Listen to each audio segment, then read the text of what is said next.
All I'm saying is it's like the Harvey Weinstein of gerbils. And that's all I'm trying to get at. I don't think you're understanding my point. I'm fucking absolutely not. Okay. Oh, hey. Welcome to Hot Graves and Omens. Hello. Hello. My name is Fred Stewart, and with me, as always, my lovely co-hosts. Hello. It's me. It's Taylor. Hi, Tay. Hi. And with us running cameras and sound, it's Marty Cowick.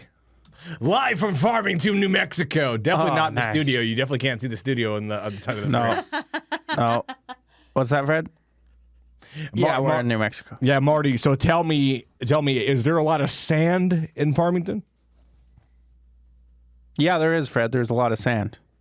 Now, Marty, tell me if this is true, that there are people who disguise themselves as skinwalkers in order to steal food in Farmington. That is true. All right. Well, you heard it here first on Hot Graves and Omens. Now, let's talk about some true crime stories this week. Okay. I found the story, by the way. It's this one. Thanks, Fred. Back to you. So, we talk a lot about botched executions on this show. Oh, goody. And you know, this is another one of those stories. Oh, goody. The headline just reads: This Idaho serial killer has been on death row for 41 years. The state just botched his execution for the 10th time. 10th time. Thomas Eugene Creech. He looks like a Creech. Was said to be the third death row inmate executed in the country so far this year. But an hour after Creech entered the death chamber Wednesday, Department of Correction Director Josh Tewalt, sure, fuck it, called off the execution after determining that the medical team could not establish an IV line. Quote, I made the decision to stand down the execution based on the professional advice of our medical team, he said in a statement. Basically said it was the right decision. So the DOC's statement's timeline did not specify how many times medical staff attempted to execute Creech between 10 and 11 a.m. This was a couple days ago. But Federal Defender Services of Idaho said in a statement on February 28th that they tried and failed at least 10 times to access Tom's veins in both his arms and his legs. Jeez. They're calling this another botched execution. Excuse me? Yeah. It says, alleging that the serum the state had planned to use was mysteriously acquired pentobarbital. I don't mysteriously acquired. A guy had it. They're like, how are we gonna kill this guy? And the guy, one shifty guard's like, Listen, how bad do you want to kill this guy? Listen. Hear me out. It's blue. Uh-huh. I might have stole it from a vet's office. So pentobarbital is blue, and then is phenobarb pink? No, they can be either pink or blue. Oh. It's not gender specific. I don't think so. Phenobarbital is I want to say I think it's usually used for seizures. I don't remember. Oh, okay. Because it's been a hot minute since I've been a vet med, but Yeah. they color pentobarbital different so you don't mix it up with any other Gotcha. drug. So pento can be either pink or blue. Yes. Okay. However, did y'all hear about the time that a vet had accidentally given a injection instead of a rabies vaccine, which is also a red-pink color? Yeah. Did not give a rabies vaccine. No, I can't say I'm familiar with vet medicine news because that's unfortunately it's not my tism. There was a vet that gave a injection of pentobarbital instead of a rabies vaccine. And then Well, listen. I got good news and bad news.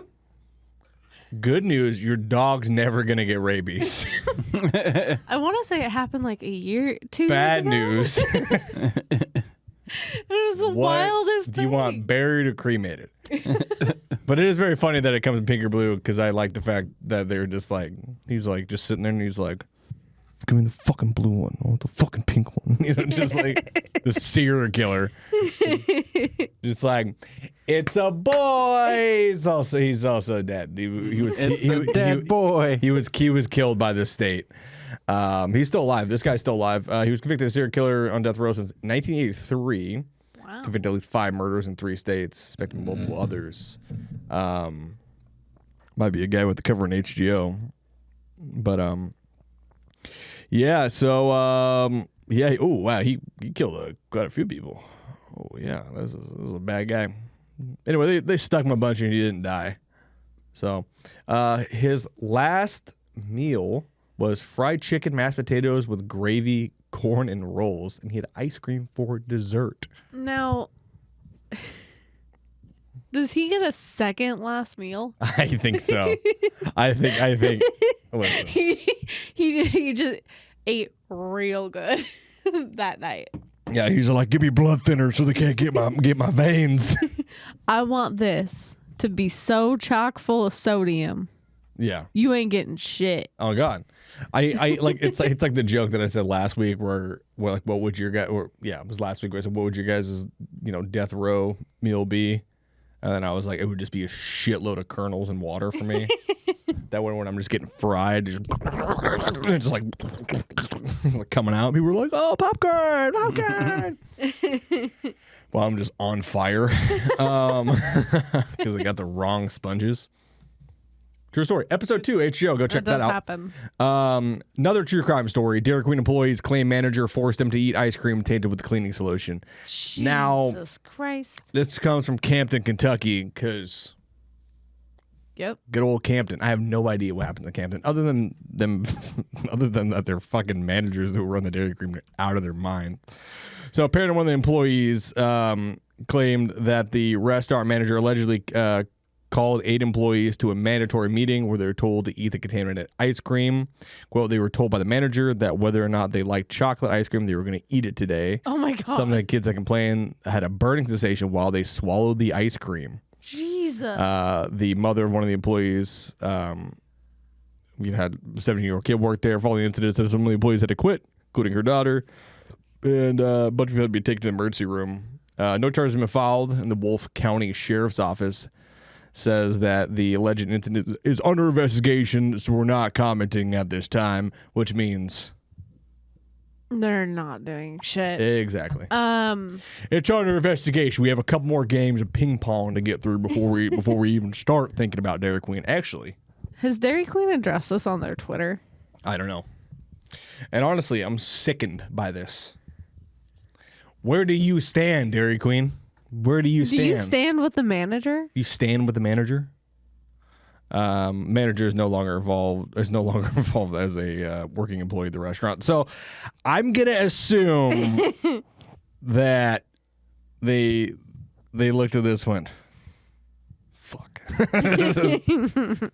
We're gonna have to make the fucking best blizzard of all time now.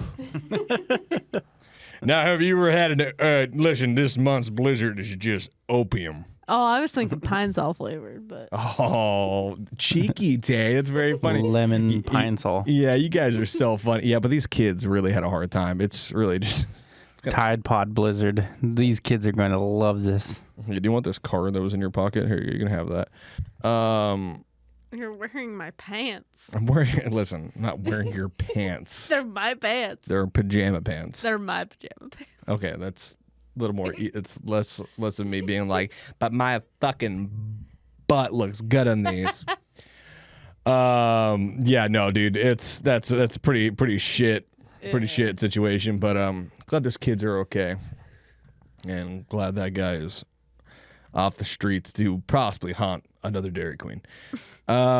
This one comes again from AP News because they got the goods. New York City is just full of just wonder, and there's just so much stuff. There's so many people, so many stories. There is. And that is no different to the man who admitted to smuggling 3 Burmese pythons in his pants through the U.S.-Canadian border crossing. He was recently sentenced to a year probation plus a $5,000 fine. Calvin Batista, age 38. Good old Batista. Is that a Burmese python in your pants? Or are you happy to see me? If I tell you Burmese python is in my pants, will you get it off my balls? Fun fact, it's actually 3 Burmese pythons. I keep pulling on this Burmese python, but all it does is spit. I think your Burmese is sick. Like, it's Burmese sick. But he tried to cross it in the northern New York with hidden snakes on a bus. He was on a bus and had snakes in his pants. The young adult snakes were hidden in his inner thigh of his pants, and the snake bags tied to his pants drawstring. So that's great. The Queens residents purchased the snakes worth more than $2,500 at a reptile store in Canada. Importation of Burmese pythons is regulated by the International Treaty and the U.S. Federal regulations, listing them as injurious to human beings. And they're invasive. I can think of a lot of things that are injurious to human beings. Like having 3 pythons in your pants. 3 whole pythons. Yeah, I can think of having 3 pythons in your pants as being generally a bad idea. Yeah, apparently they're invasive to Florida. So They are. yeah, so I feel like he could have. I mean, he did live in Queens. I mean, going up to the Canadian border, go up to Canada, just putting 3 snakes in your pants and come back down. You know, that's a nice little day trip. He could have just gone to Florida and just driven back. Yeah. Just driven back with 3 pythons. Mm-hmm. Yeah, that would have been fucking crazy traffic stop. That probably would have gone over better than him smuggling 3 pythons in his pants on a bus. He finally gets like pulled over back in New York State after driving his car all the way down to Florida and back, and there's just like for the traffic, and walks up and he's like, "Sir, how's it going tonight?" And he's just like, "It's fine, it's fine." It's like, "Are you okay?" And he's just like, "It's fine." And his pants just start moving. It's like, "Oh shit, you got a case of the runs, huh?" And he's like, "I gotta get out of here. I gotta get out of here." So It's funny you bring up Florida. yeah, because we're about to talk about Florida here in a second. I know. I looked it up. I looked up the case. You didn't even. I like staying informed on cases, Day. You don't need to be informed. We've never covered it. I know. I like staying informed on the case. I was curious. God forbid I care about an episode you write. God forbid I want a fucking surprise. Well, I only looked up like a tiny bit of just where it's at. I looked it up too. Yeah. Where is it? Marty, where in Florida is it, Marty? What's it about? What are we covering? We're covering the Jacksonville Jaguar. That actually sounds like it could be a cryptid. Are you looking? It's a football team. I'm not going to look up the could be. Jacksonville Jaguars. It could. Listen, I don't know sports. I don't do anything involving sports. Now I'm going to look up the Jacksonville Jaguars. It could be a cryptid though. It does sound very cryptidy. Right. It does. Let's see. They got Trevor Lawrence as a quarterback. That's pretty good. How'd they do this season? They do okay. I mean, obviously they didn't win the Super Bowl, so they can't be that good. I know what these numbers mean. Oh, there's his Probably jersey numbers. Might be jersey numbers. I'm not quite sure how that works. Doug Peterson. Okay. I don't know. This is some highbrow sports. comedy. I don't know shit about sports. This is the funniest. Listen, before we get any further, I just have a quick question. I want to set the mood because we're going to Florida, the land of lizards and water and water lizards and Burmese pythons. And crocodile. So And old people. Florida man. Huh? And Florida man. That's also just a state of Florida. That's just the Florida cryptid. Is Florida man. He's all encompassing. It's true, I guess. You got a point there. So my question to you, I'm going to go down the line. If say you guys live in Florida and you have to do a drug in Florida, like it could be any drug. What drug you doing in Florida? Marty, go. Bath salts. Bath salts. That's a bad idea. Well, I mean, it's hypothetical, Tay.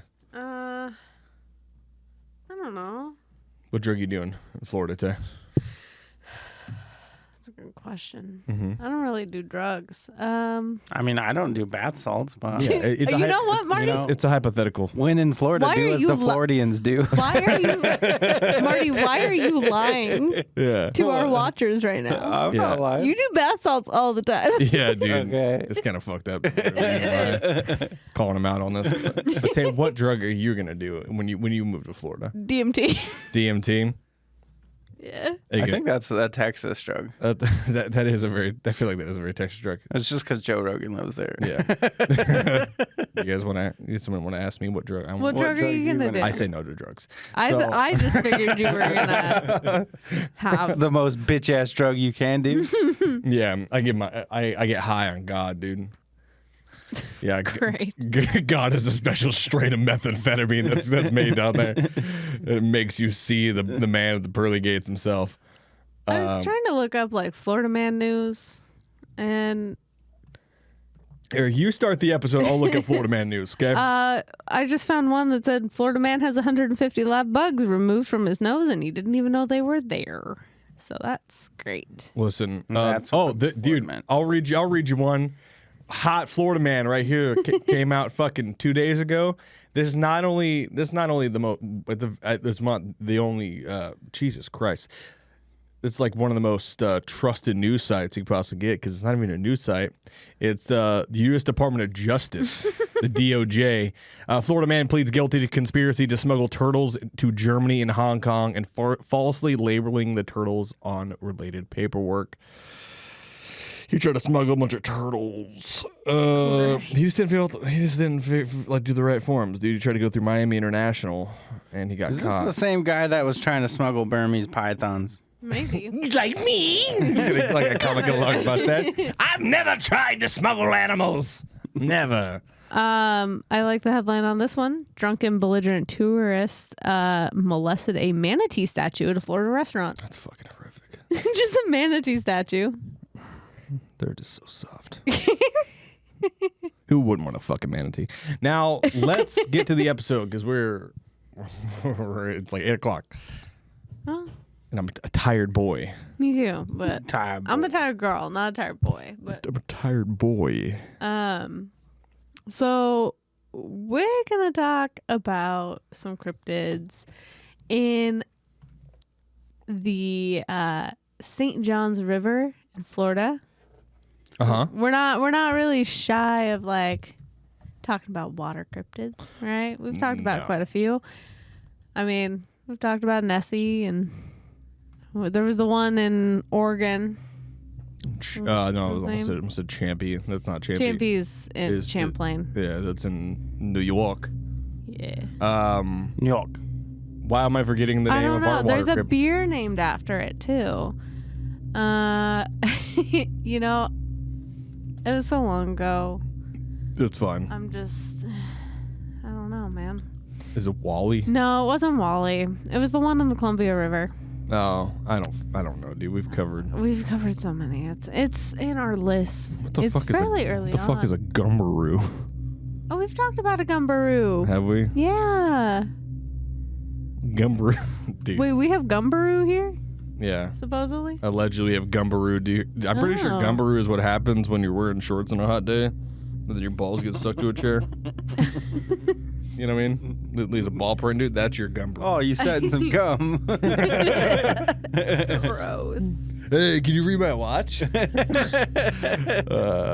So, in the St. John's River in Florida, we see some cryptid biodiversity that something only a few lakes have encountered. Mm-hmm. And that is that there is at least 2 unique species of cryptid that are reported to dwell in the St. John's River. Interesting. So they got 2 minimum. Technically 3. It's whatever one you're about to talk about. The next one, and then Florida Man. Yeah. Okay. Yeah. Got it. 4 if you count the crocodile that are down in there. Just methoded to like crocodiles. It's like I'll rip your arms off for just a hit. Like, whoa, crocodile, calm down. So the first report is by no means the most famous, and in many other ways is very similar to other river monsters, such as the White River Monster of Arkansas. The most famous of the species is said to inhabit the river is a creature that some of the locals and newspapers have dubbed Pinky because of his skin color. Interesting. His bizarre skin color is how they described it. Yeah, there's like, he's pink, so I think we're gonna call him Pinky. Wait, what'd you say there, Whitey? Nothing, Blackie. Meanwhile, they're both completely blind. Yeah. They have no idea. And they're both Asian. So what do you call mostly gray? What do you say mostly gray shape in the distance? And he's just like, huh? He's also deaf.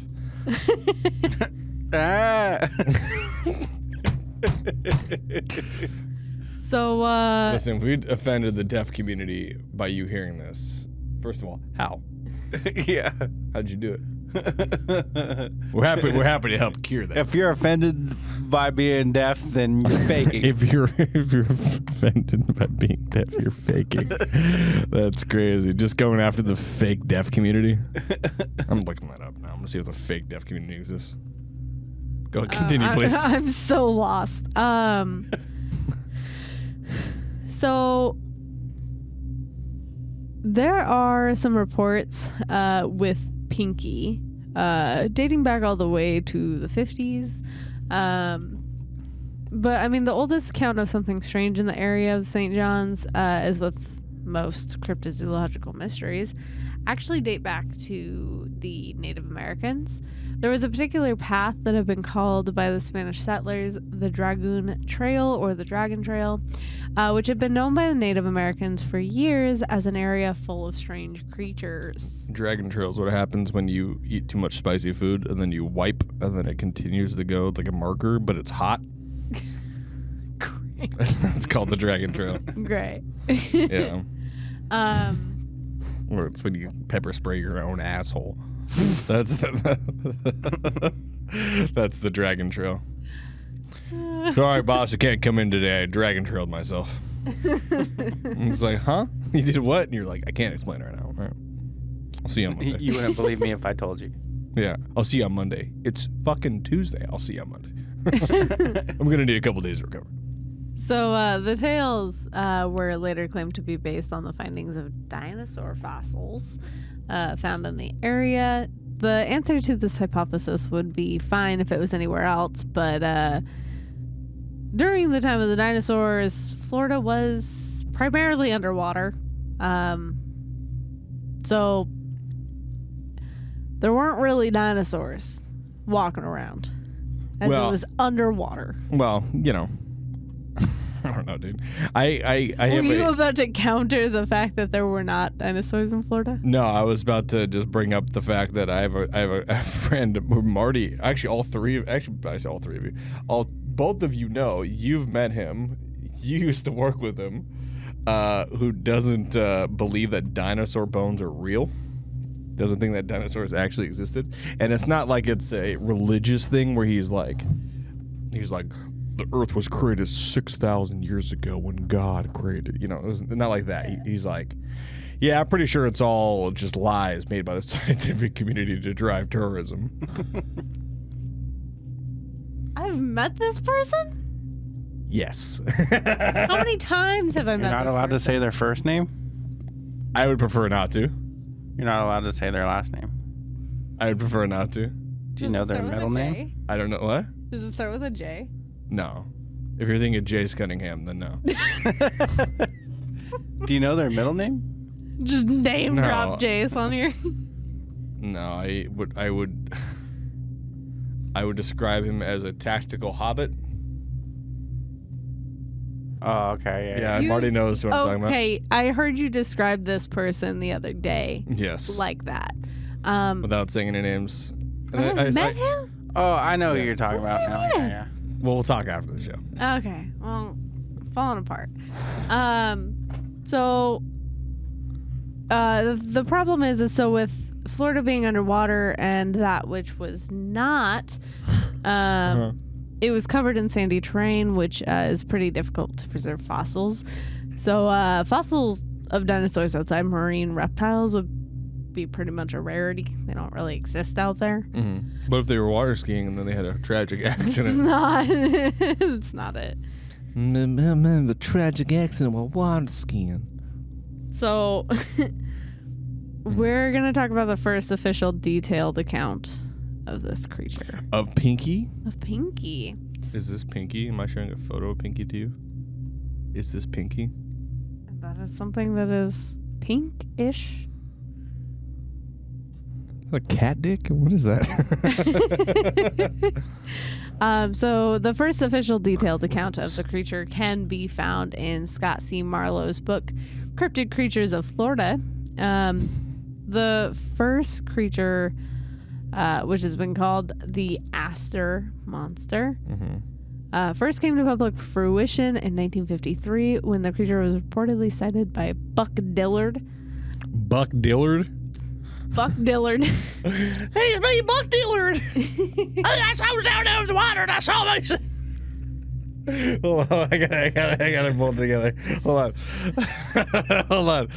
I think Buck Dillard has more of a... Buck Dillard?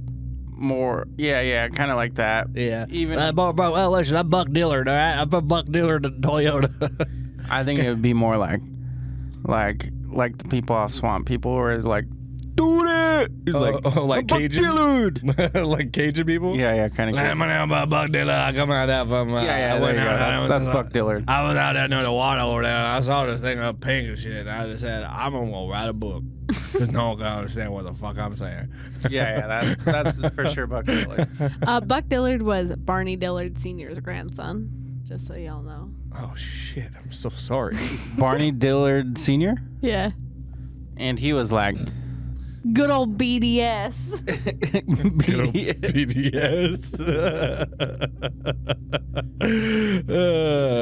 Give me a hot cup of that BDS. What the fuck does that mean? You know what it means. They call me Buck Dillard. Oh, what was his name? Barney? Call me Barney Dillard Sr. They call me Barney Dillard. God, this is the most every week it gets more incoherent. We're having a moment. Eventually, there'll just be an episode of HGO where we cover cryptids, where Taylor will bring up a really funny name, because there's always funny names. Yeah. And then we're just gonna be like, we're gonna do like the whole episode. It's gonna be a 2-parter episode, and we don't even get to the cryptid until the second episode. Yeah, exactly. So Buck Dillard spots this creature, writes a book about it. So Scott C. Marlowe wrote the book. Oh, Scott C. Marlowe uses Buck Dillard's. Can we talk about the name Scott? Just kidding. Now, welcome back to That's a Weird Name podcast, part of the Comedy Chaos Network. No. Continue, please. So now Barney Dillard Sr. plays slight importance to this account. BDS, yes. Yeah. Mainly in the importance of the account. BDS was one of the first settlers of the city of Astor, arriving in the town as an infant in 1866. Did he show up on horseback? Like it says, he showed up as an infant. Was he just by himself? He was on like a tiny little horse. And he's like, this is where I'm going to live for the rest of my life. My name's Barney Dillard Sr., and this is my wife, Barney Dillard Sr. Mary. It's like you can BDS call me little and BDSM. Little BDS. Like, oh, and he's like, I'll shoot you, feed you to the gators. Like, oh, that baby has a gun. And why are they calling you Senior? So it's called a plot hole. BDS had helped discover the Spanish mission of the San Salvador de Mayaca and the remains of Fort Antonio de Anacape? Sure. Bless you. Falling apart. And retraced all the old Spanish trails throughout the state. including the Dragoon Trail. Seeing how important Barney was to the community as well as for local and state history, any account with a connection to this name holds a kind of weight to it. So Buck Dillard, the grandson of BDS, who essentially rediscovered the Dragon Trail, would go on and have a encounter with the modern interpretation of a dragon. Interesting. So he's the grandson of BDS. Yeah. Who and then rediscovers his grandfather's trail. So no, the grandfather is the one who like rediscovered like all the Spanish. Oh, okay. I misunderstood that. Okay. Yeah. I thought like the grandfather made the trails and he was like, well, time to forget, and then just hit himself in the head with a hammer, and was like, "What's this weird path doing here? Cover this shit up!" And then, like, his grandson years later was like, "I'm gonna find out what my grandfather looking at." No, so BDS rediscovered all the trails of the Spanish settlers. That's badass. Yeah. So his grandfather's like a cool adventure guy for the area. Yeah. Finds a bunch of cool shit, and then his grandson sees a weird creature. Yes. Buck was a river guide and utilized all the information he had received from his grandfather in his tours along the river and the pathways, and helped guide tourists to places where unusual fauna could be found. Most specifically, freshwater potatoes. Okay. To the web I go. So you get your freshwater potatoes, the manatees, and the various swamp birds in the area. Is there a version of saltwater potatoes? Oh. Absolutely none of these are what I'm looking for. These are just boiled potatoes. Well, search freshwater potatoes, Florida. See if that pulls up anything. I don't fucking know, man. I'm just Florida. Growing potatoes in Florida. Those are manatees. Love them. I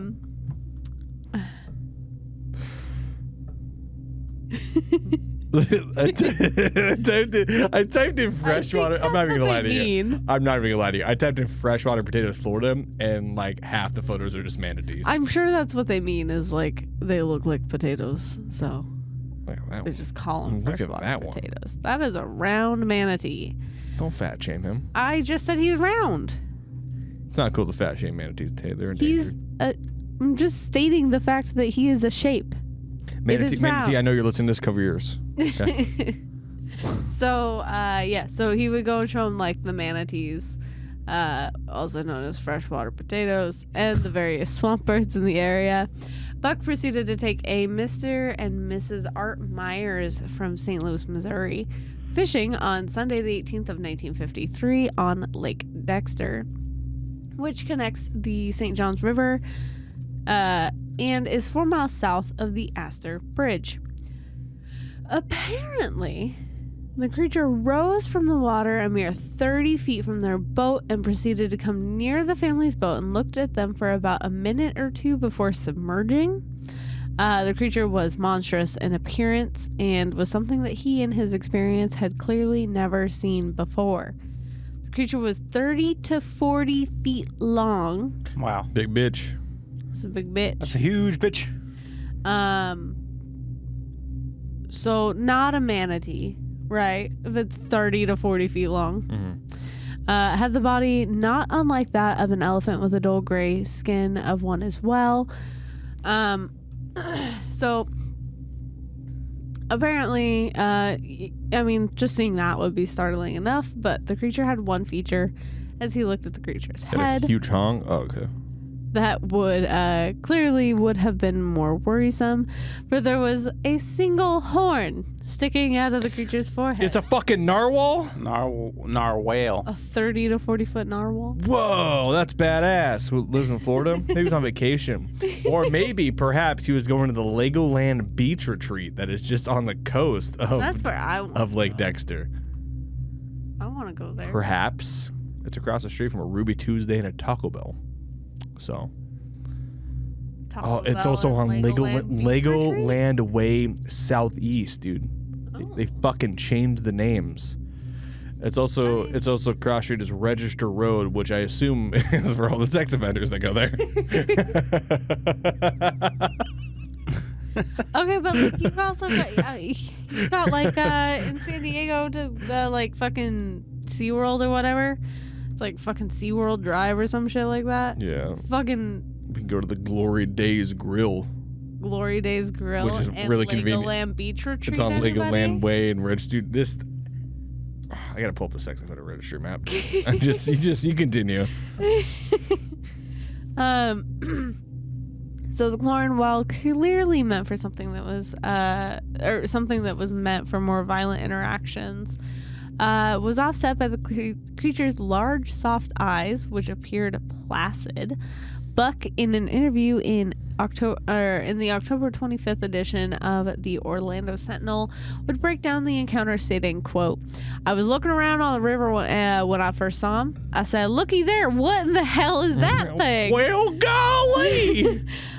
All we saw was his head. It was sticking up in the middle of the water about 5 feet, and it had a horn 10 inches long in the middle of its head. The horn was the color of a cow's horn, and it was curved downwards. And its head was 3 feet wide. He was a light gray color, and it looked like he was covered with skin instead of fur or scales. We couldn't see anything but his eyes and his horn. His eyes were about 18 inches apart, and he looked at us for about a minute. He then went underwater and swam under the water away from us. We waited about 2 hours in the same spot to see if he'd come up again, but he never did. So they never saw it again, but Buck would claim, quote, "I never seen anything like it before. I know what manatees are. I've seen schools of 25 manatees there in the river all the time. I've seen some of them 800 to 900 pounds in size and 15 feet long. I've been on the river 35 years, and I never seen anything like it before." That's wild. Yeah. Oh, so I also found out that there's 26 confirmed sex offenders that live up and around that lake. They're up and around Legoland Resort. I should be specific. Great. So that's fucking. That's prime real estate for a sex offender, right? Dude, one of them lives on the lake. Oh. He lives on the road. Great. So I got more to this quote. So he's like, "I've been on the river 35 years and I've never seen anything like it before, but I've seen a lot of other queer things that come from the Atlantic." Me too. I see a lot of queer things that come from the Atlantic. You ever seen a sunfish? The goddamn queerest thing I've ever seen. And I don't mean that in a derogatory way. I mean, they're just queer. They're just weird. Yeah. That's what that means. Not calling them. It's not, listen, just Florida man being Florida man. So Buck believes that the creature came from the Atlantic and into the St. John's. Buck believes that this creature might have been responsible for running whales on the beach of the East Coast as well. How the fuck are they going to be running on the beach? They don't got no legs. How will they run? I don't know. Can you be the water? They can't run on the beach. You know what he means. Pushing them up onto the beach. I don't think I do. Okay. So while Buck and the St. Louis couple were the official eyewitnesses, they would not come forward with their sightings to the media until days and weeks after their initial encounter. This is the last name we've had on here before. Don L. McNulty. Why does that sound familiar? I don't know. McNulty sounds familiar. I don't know if it was a Don McNulty. Who was the local fishing camp operator of the boats the couple had acquired, was the first person to bring this mystery to the public eye, as the group with Don's son Phil would go and tell his father how, aside from the St. Louis couple, another of the boaters had encountered the creature that day. I don't know. That name does seem really, really familiar, though. I don't know. What's his first name? Don. Don? With a D. Oh, okay. And an O and an N. And you said middle initial L. Yeah. I thought you said non-L McNulty. I was like, isn't that just McNaughty? Right? McNulty without an L. McNaughty! All right. I don't know. So he's the one that first, like, kind of went to the media. He's like, I fucking saw it, dude. It had a horn. And a body. Let's call it Pinky. It had a horn and a body that just wouldn't quit. So do you want to fuck this cryptid? And he's like, No, that'd be super hot, wouldn't it? It's like, what? No. So Kind of. Don would claim that the couple would go on to say that none of the witnesses took mind of the color, whether the beast had scales or skin. He would also go on to add that the witnesses claimed that the creature bore a round nose like a hippopotamus, but it seemed to look more like a reptile than a fish, but said it didn't look like an alligator. He would also claim that the couples who had visited the area numerous times were sober people. He just... You gotta make sure to let everyone know they're fucking sober. Be like, listen, he usually drinks an ungodly amount of alcohol, right? Yeah. But this time, he was sober. Wink. So audible winking noise. The like wink. not quite like that, but so the next reported sighting, which was the one that was brought to Don's attention, occurred the same day and a mere 4 miles from Lake Dexter, where the creature had been seen earlier by the St. Louis couple. A man reportedly saw the creature swimming along the riverbank and claimed that as he watched, the animal walked up onto the bank and disappeared into the forest. I have to go to work. This creature just going for like good afternoon swim and then fucking puts on his tie as a briefcase. Yeah, dude. That's literally exactly what Looks at the guy that's staring at him on the shore and be like, hey, we can't all just be lazy assholes like you. Some of us gotta work for a living. We all just can't. You got a staring problem, buddy? Take a fucking picture. It's like, whoa. Pinky's an alcoholic. And I mean more than that. It's like, you guys just kept throwing your fucking beer cans in the water. Well, sometimes those weren't open yet. Now Pinky's got a bit of a fucking alcohol addiction. Pinky has to get a fucking goddamn office job. Pinky, can I talk to you just real quick? Pinky? Yeah. Listen, I really appreciate what you're doing here at Loch Ness. Yeah. You know, it's really cool. It's really cool that you're here and really cool answering those phones. But Are you gonna fucking fire me right now? Hold it. You need to relax for 2 seconds, okay? Listen, I'm not gonna fire you. You've been doing such a great job. We just have a small request.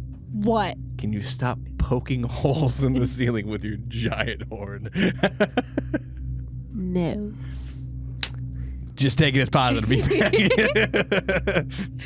It's like, how fucking dare you? So the witness would go on to say he walked on all 4 legs, but he walked awkwardly. Fuck you, buddy. Some of us were born to be bipedal. Some of us were born to walk real weird on land because we're meant to be in the water. But I work at a fucking CVS. That's not the like. If I walked into a CVS and just saw this creature, I'd be like, yeah, that sounds about right for Florida. Yeah, I'd be like, well, yeah. Checks out. Yeah. Also, I think I was looking at there's 2 Lake Dexters in in Florida. I think that's the one. This is the one. This is the one near Jacksonville. Yeah. An ass. Yeah. So the other one is the one that's covered and surrounded with sex offenders. This one's just covered with cryptids. Oh, there's Freak Creek. That's cool. Okay. What's that about? I don't like how I'm being targeted by my Google Maps. There's Freak Creek, and then right next to it is the Shockley Cemetery. Oh, good. And then it's What do you sex think offender lane. I don't even want to even elaborate on what sex offender land is. I said lane. Oh, lane? Oh, Yeah. they said land. I was like, I don't That's want Legoland, bro.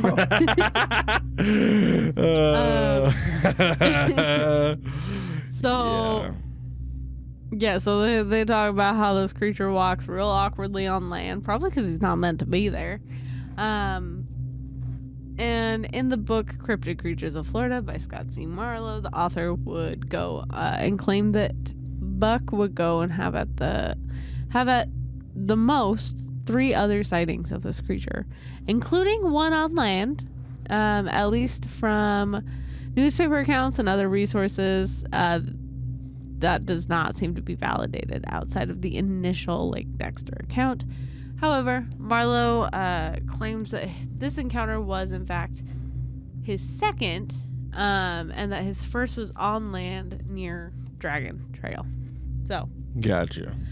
I don't fucking know.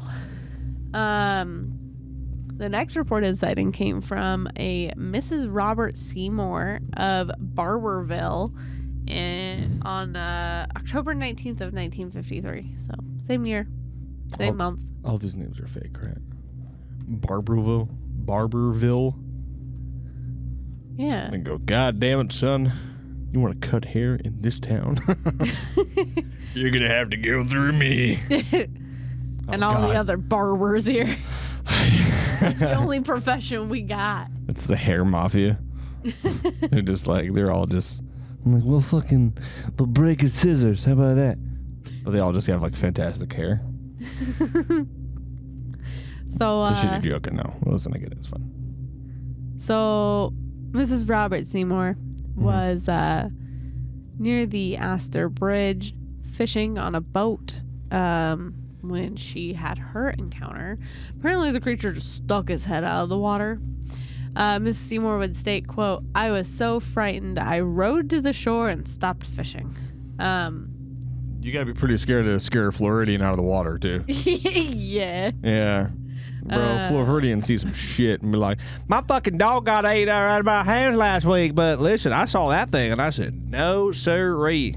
No fucking thank you. Yeah, that's it. I'm moving to somewhere super safe. I'm moving to Key West, Florida. So there was another sighting around this time frame that came from Count A. Was de Siege. Bless you. Yes. Hit you with that? Yeah. Yes. Count A. Was de Siege. I'm just looking at name because I'm looking at the map of the St. Johns River and all like the little like things where all this stuff was happening. But there's a fucking lake that's next to it. It's called Tick Island Mud Lake. That sounds like the fucking worst place on the planet. Tick Island Mud Lake. Yeah. That's like, just is like. That sounds awful. Listen, I know it sounds bad, but it's a lot better than Super AIDS Scabies Island over there, right? Yeah. Yeah, you're more than likely to get fucking diddled over there. So apparently Count A. Was de Siege is deeply connected to the St. Johns River monster. The Count.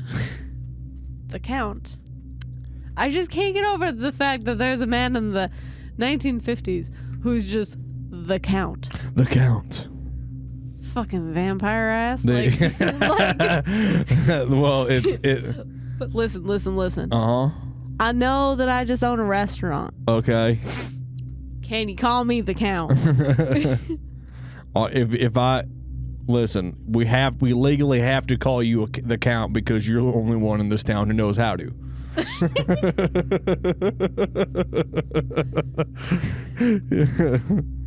So does that answer your question? Yeah. Perfect. So the Count was a local restaurant owner, but also the editor of the Astor News. He claimed that he received information that 2 visitors to the area from Orlando claimed to have seen the same creature about half a mile from Blue Creek. The Blue Creek sighting was later confirmed to be 1.5 miles north of the account that Miss Robert Seymour encountered, and 3.5 miles north of the Dillard's sighting. Interesting. So it's all pretty concentrated then. Kind of in that same area. In case you're wondering, there is a place that is on the same river called Tick Island. I am not going there. Marty, for our honeymoon, do you want to go to Tick Island? I do love me some Lyme's disease. Yeah, I'm looking. Lyme disease, or is it limes or lime? It's lime. Well, in Florida, there's multiple. You gotta have the limes, right? Well, yeah, I was gonna say, yeah. I'll bring the Corona. You bring the limes. You bring the Coronas. They got the limes, and the ticks who are big enough to open bottles. Yeah.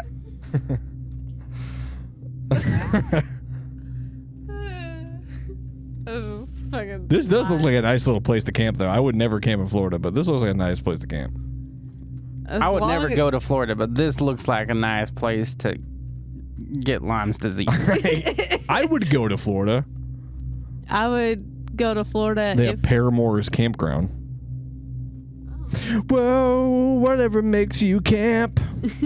I would go to Florida as long as we stay not near Tick Island. Tell you what. Just say you hate me. just say you don't love me anymore. I just want to go to the Universal down there. Yeah. That's all I want. I don't want to go to Tick Island. I want to go to Universal. I know that might be controversial. Yeah. Yeah, so I'm kind of looking at, because Sidley was over the Astor Bridge, right? Which is relatively, I wish we could pull this up, but I'll figure that out Laura's eventually. Flea Market. Okay, you're getting off track. So this is where that second encounter occurred, and compared to where the first encounter occurred, which is down here, I mean, it's in reality, it's 3 miles. Yeah, it's not far. Put nets. Well, I didn't think about that. This is the 50s. They're like, we haven't invented nets yet. We've only invented weapons of mass destruction. Have you guys seen Oppenheimer yet? Because I talked to him last week. That weapon will end humanity.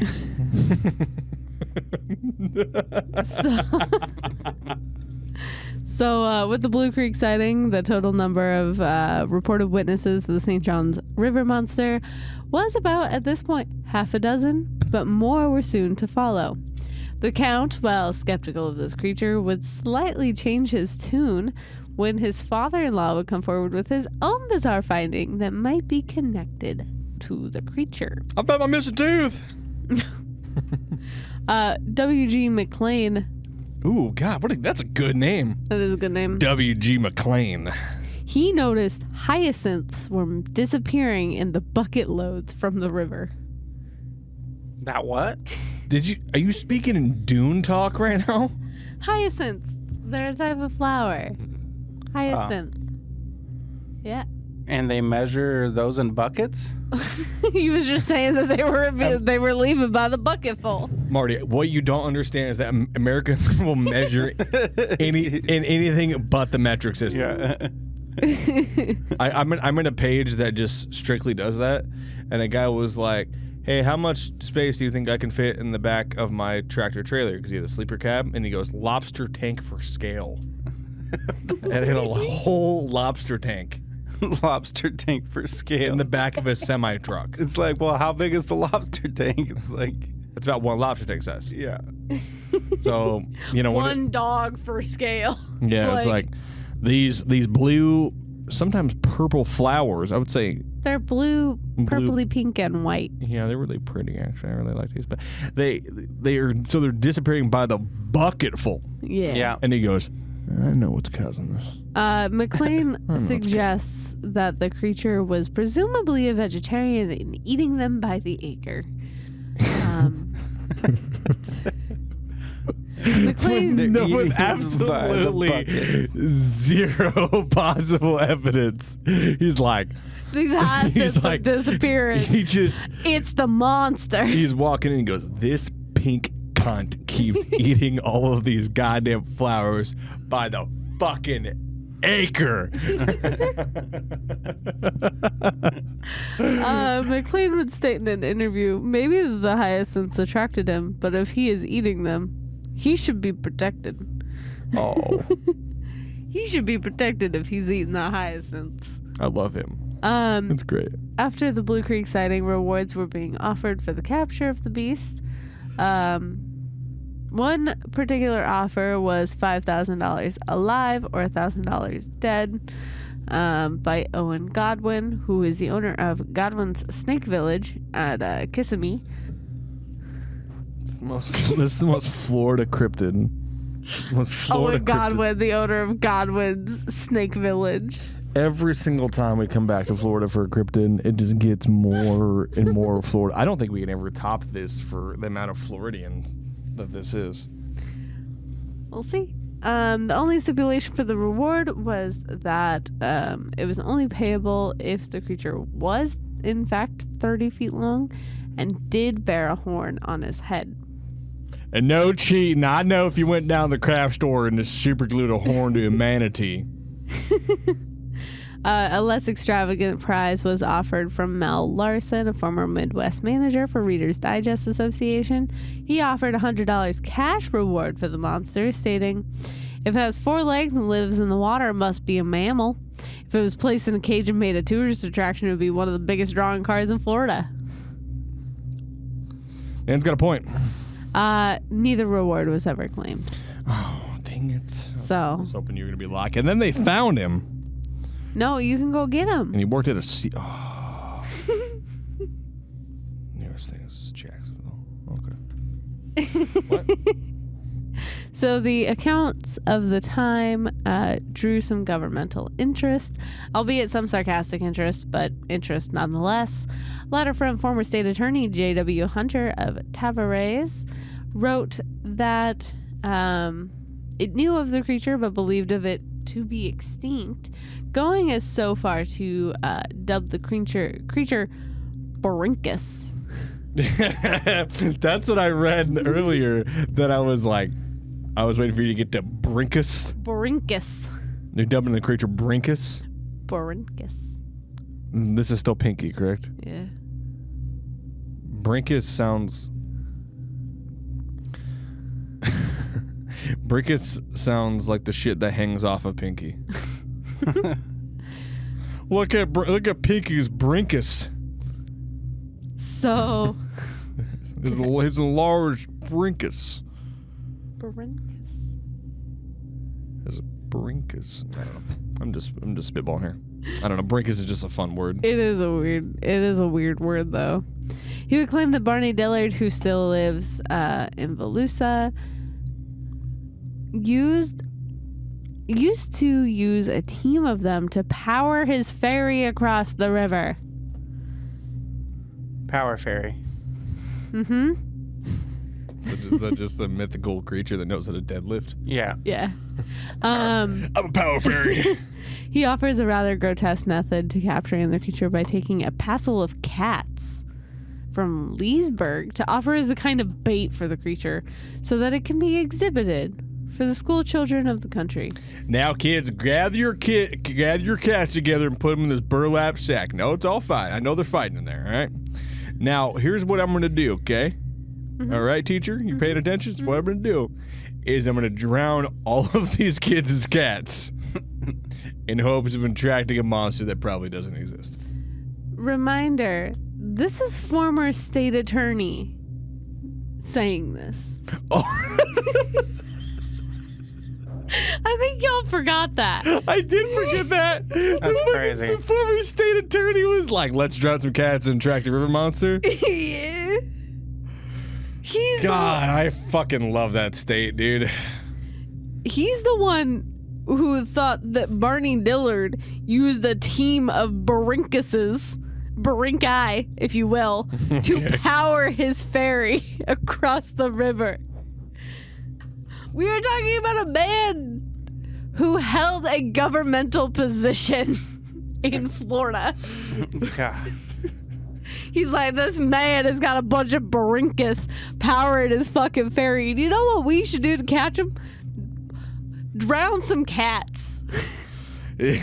I don't even get it. I want to make a joke so bad, but at the same time, that's the funniest thing I've ever heard. Yeah. It's a joke in itself. He's the smartest man we know. We're making him a state attorney. Like, now, former state attorney, let me ask you a question. You still drowning cats trying to attract a river monster? And he's like, no.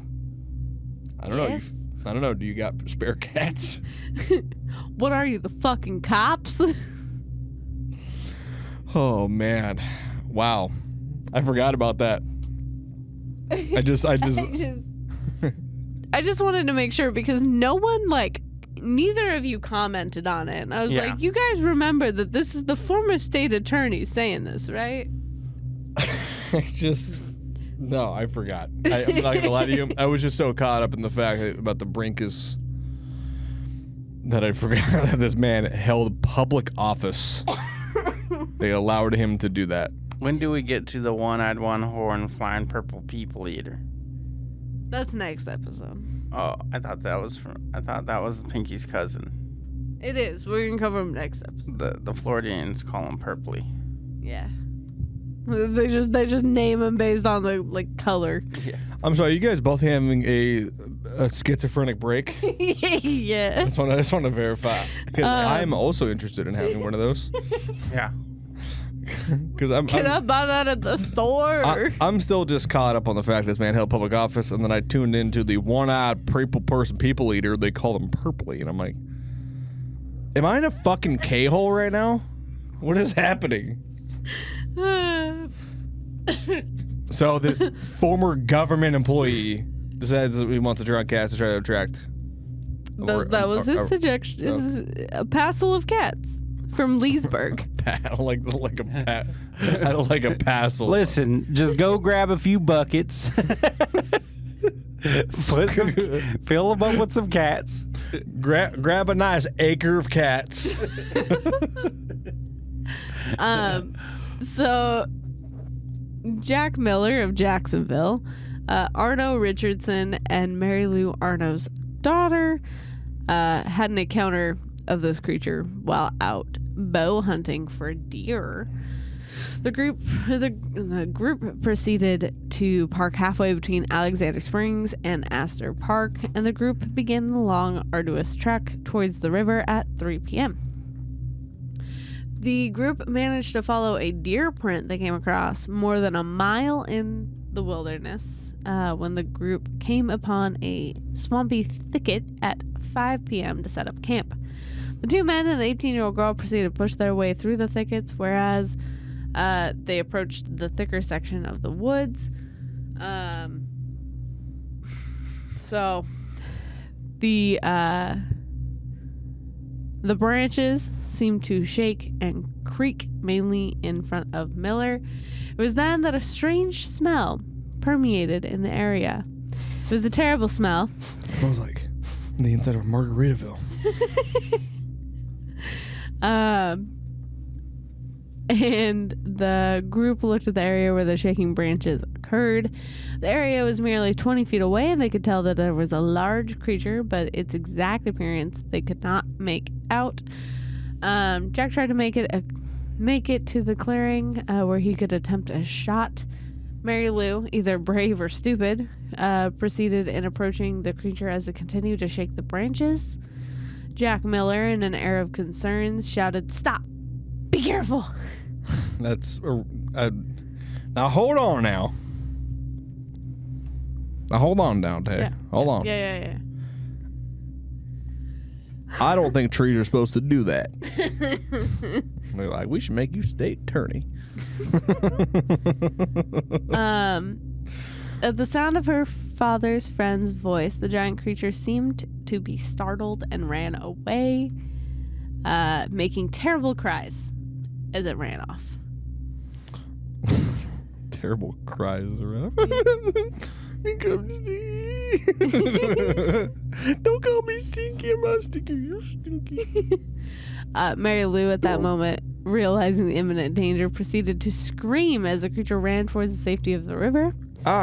Mary Lou said, quote, "Was the most curious beast I've ever seen in my life. It was clumsy, gray, and huge, 5 or 6 feet tall at the shoulders, and it was rapidly towering so that its tail was no taller than a foot or so, had a long, thick neck, and it held its head much higher than its shoulders.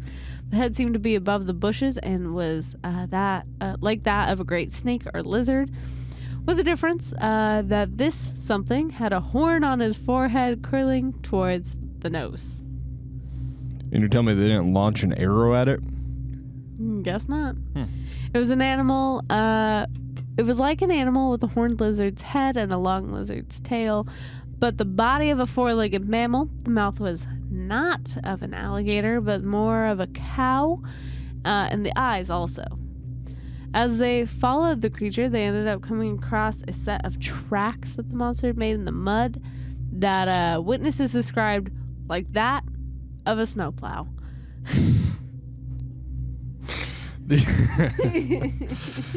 This story is just full of the smartest people I've ever heard in my entire life. Also, how the fuck does anybody from Florida know what a snowplow looks like? I've seen it on the internet. I saw it on the internet one time. I was watching that show, Ice Road Truckers. Which I know. It's like the regular trucker show, but on ice roads. Yeah, and it's also like 40 years in the future from now. So, I mean, they kind of said that the animal seemed to be a peaceful vegetable eater.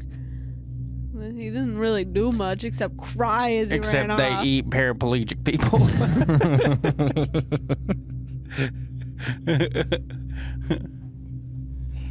That's why the state attorney's going after him. In the November 1st, 1953 edition of the Orlando Sentinel, the creature was reportedly seen again. The creature was seen this time by 2 women and a girl who described it as having an ugly, bitter smell and big, soft cow eyes. Did the girl have no arms and no legs? Just kidding. It was trying to eat her. Considering she's bow hunting, I'm gonna go ahead and say no. I mean, there was multiple people there, so one of them could have been, you know. Now keep it down. I don't even want to do this joke. Never mind. I don't want to do that joke. That's a joke for not right now. That's a joke for the doc. That's a joke for the doc. I can't do that on this show. So on November 8th of 1953, the search for the creature was in full swing. As in, between that time, another 3 witnesses, leading the total to 9 that had allegedly come forward seeing the creature. Hunters during that time would go out gun in hand searching for the beast. Some were allegedly claiming to hear bizarre noises, which they trigger happily shot at. Mm-hmm. Yet, while there was many who wanted to bag a beast, many of the people from Lake County wrote to the paper saying, a great number of hunters are looking for our monster, but we sincerely hope they will catch it alive or take some pictures of it. Be ashamed to destroy some kind of rare specimen of wildlife as long as it does not harm anybody. On November 21st, 1953, news broke that the monster managed to leave something other than eyewitness accounts, as once again reports broke out of an unidentified track being attributed to the creature being found. It was just a snowplow. It was just a snowplow. And they got real worried because they've never fucking seen one. I don't understand how a footprint or like a track can look like a snowplow. It's just the outline of a snowplow. That's the shape of the monster's foot. Yes. You know? That's what I'm starting to understand. So, curiously enough, I'm looking around the area, right? And not too far away from where this is happening, there is a U.S. Navy facility. Mm-hmm. It's on land, which I feel like that's not how that works. But it's for the U.S. Navy, like Air Corps, essentially, like their F-18 jets and other aircraft take off from Jacksonville Naval Air Station, fly over the forest, and drop their bombs on this 450-acre target in the middle of the forest. And it is weird how close it is to everything else. Like, there's that testing site, and then there's this. I mean, it's quite a ways away, but it is just oddly convenient how close the U.S. Navy testing site is. Yeah. Because who knows what they're actually testing there. What are you hiding? What are you hiding, military? A lot. Tell me what you're hiding. So this truck, however, was found on a small island in Lake Dexter. I'm going to make a guess it was on Tick Island. The first place that the creature had been reportedly been seen by Buck Dillard and the St. Louis couple. Track was discovered 3 weeks after the last reported sighting and was in an area where the monster was reportedly seen twice. Count Wast Siege said that the track was found in 2 separate locations where the creature he felt was sunbathing. Okay. After a string of tracks was found, sightings of the monster seemed to stop until for the winter until 1954. There was a total of the total of eyewitnesses by January was 20 people, but this number would grow on March 4th of 1954. Mm-hmm. So, and Art and Jen Meyer were the first witnesses of the year to encounter the monster. Art and Jen were no strangers to the area and knew the local flora and fauna, yet this was the first time seeing the creature after visiting for the 9th season. So there's 2 more added to our list. In May, the creature was seen by someone even more reputable. A wildlife officer had seen him. Interesting. Accounts of the cryptozoological that come across from those that are alleged experts of their associated fields always seem to hold more weight than those of the inexperienced eye. So while the officer's name and even experience other than his claim is not recorded, it does raise some intriguing validity for what others in the area and similar field attribute to a misidentification. The only quote that we have from this witness is on the sighting appeared June 18th, 1954, when the man expressed distress after his sighting because he didn't happen to have his camera with him to capture the creature on film. Damn. So looking more into this military base around that time, they were operating around the same time this stuff was happening. So they were using, I mean, they're primarily just using, I mean, it's bombing practice, but they said they used special weapons, but they didn't really elaborate what that means. If impact noises get too loud, residents are asked to call the 1-800 number. You guys, your bombs are too loud. Dial it back. That's really weird. I wonder if there's any correlation to that. I don't know. So, after there was one more sighting the last officially reported sighting appeared on December 4th of 1955. So we're skipping another year. When the creature was seen lumbering around in the Ocala National Forest just a few weeks before the publication. The most recent sighting was not alone, for a similar creature was claimed to have been seen by several fishermen in Lake George, which is another lake that connects to the St. John's. However, there's not very many details on these sightings. The creature seemed to finally return to the sea after the bulk of these sightings, or simply just went unreported. The river seemed pretty quiet for many years until 1975, when a totally different, more bizarre anomaly popped up, which is Pinky.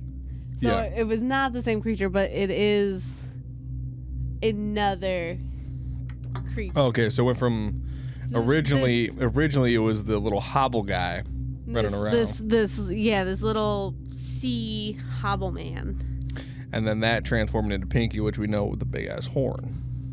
So the hobble creature had the horn, and then you don't see him for a while, and then another cryptid similar to this hobbit. Tell me the crying hobbling guy is banging? He's having pink children. Well, isn't that something? I got a little bit left. We're about halfway through. Do you want to just cover? We're here, so we're about exactly halfway through. You want me to just save Pinky for the next episode? I think we should save Pinky for the next episode. So we heard about this creature. So are you telling me there's 2 in the pink? We're gonna have 2 in the pink this time. Well, one of them was gray. Yeah. 2 in the pink, 1 in the gray. So one in the gray, 1 in the pink. Is what. It is really weird though. This creature disappears and there's a new one that pops up. There's that, and then there's like military testing happening nearby. Because who fucking knows what they're testing? It's true. I don't know, dude. It's just really close. Cuts. I mean, I don't know. It's really weird. It's pretty weird. I'm making a marker so I know where we are. It's really weird. I didn't realize how long this was. I wrote this like over a week ago. Yeah. That's pretty weird. Pretty weird. Pretty weird. So Florida Cryptids Part 1, Water Cryptids Part 1. The St. John's River Monster Part 1. Good job, Jay. Up top. I thought you were going to meet me because I was going to not do it, then I decided against it. That was pretty wild. I think we're starting to uncover some shit. It was pretty Florida. It was pretty Florida. Yeah, man, Florida, you know what I'm saying? Maybe by next week we'll have some more Florida news. It's not just a man with 150 bugs up his nose. Did you forget about that? I told that at the beginning. You tuned me out, didn't you? Florida man. I don't think I tuned you out. I just didn't register I just think I just didn't register it. Yeah, at the top of the show, I said that there was a man who had 150 live bugs in his nose that were removed, and he claimed he didn't even know they were there. They were ticks. Now he's a state attorney. They were all ticks. And now he's got. I went to Tick Island. I went to Nose Tick Island. Yeah, man. Thanks so much for joining us on this week's episode of Haunts, Graves, and Omens. I hope you enjoy. Like, share, subscribe, rate 5 stars, and listening apps. You know the deal. Want to email us? You can at HGOPodcast@gmail.com. Want to send us a message on Instagram? You can at HGOPodcast. Want to follow us on Instagram? You can at HGOPodcast. We're around, motherfucker. New MFA record coming out March 29th. Go ahead and follow me on Instagram at iHuntTheHaunted. Go check out the stream schedules. I'm streaming once again. You can follow me on Twitch, twitch.tv/iHuntTheHaunted. I do 4 streams a week. Mondays are some of the most beloved days for me because I do my Monster Monday, which is when I play horror games, much to my dismay. But you guys seem to love it, so I'll keep doing it. I'm going to pass it off today. Hi, you can follow me on Instagram at Lunar Thrill. Yeah, Lunar Thrill. That is also my TikTok. And the dog has an Instagram. It's Spirit the Turf. Spirit the Turf. Not doing a whole lot as of late. I got a dog show next weekend. Yeah. Our dog took first place last dog show. Yeah, for her class. She's finally a winner. She got 2 blue ribbons. You finally earned your keep. Yeah. She's still asleep. She's asleep. She doesn't care. No. She's like, I'm too busy being a huge celebrity. Mr. Cowick. Fred's really good at talking fast. I'm trying to practice at talking fast, so I'm trying to talk fast right now. And you can follow me on Instagram at GhettoFeather, and new MFA record March 29th coming out. How did I do, Fred? Did really good, man. And make sure if you're in the greater Portland area, come out March 29th. Go check out the MFA socials, Motherfuckers the Apocalypse. It's out there. And honestly, where's your album release? 6 on Belmont. Oh yeah, the 6 on Belmont. Perfect. Yeah, see, I remember details. See that shit, dude? Didn't really ask him, dude. I already know. If you're out in the greater Portland area, come hang out. We'll be out there. It's gonna be super sick. Go watch MFA boys go tearing up, and I'm gonna be popping on there with my song, dude. I'm fucking stoked on it, dude. Dare I say the second best song on the record? Dare you say? Dare I say? Maybe the third best song on the record. I think It might be the first best song on the record to some people, you know. To some people, it might be the first. I think it's a solid second best song on the record. It's close. That's pretty solid. It's pretty solid. It's pretty close. It's pretty close for me. I don't know. That'd be third for me. I don't know. But the song fucking rips. The whole album rips. It's so super good. But enough about just fucking glazing the MFA, because Lord knows they don't need it. Yeah, we glaze each other. Troy glazes himself in front of them. Yeah. Remember to stay spooky. Stay haunted. And a Florida man go grab some cats, put them in a bag, and fit it to a monster. What? And don't get Lyme's disease. That's how I feel. I'm be a state attorney. Bye.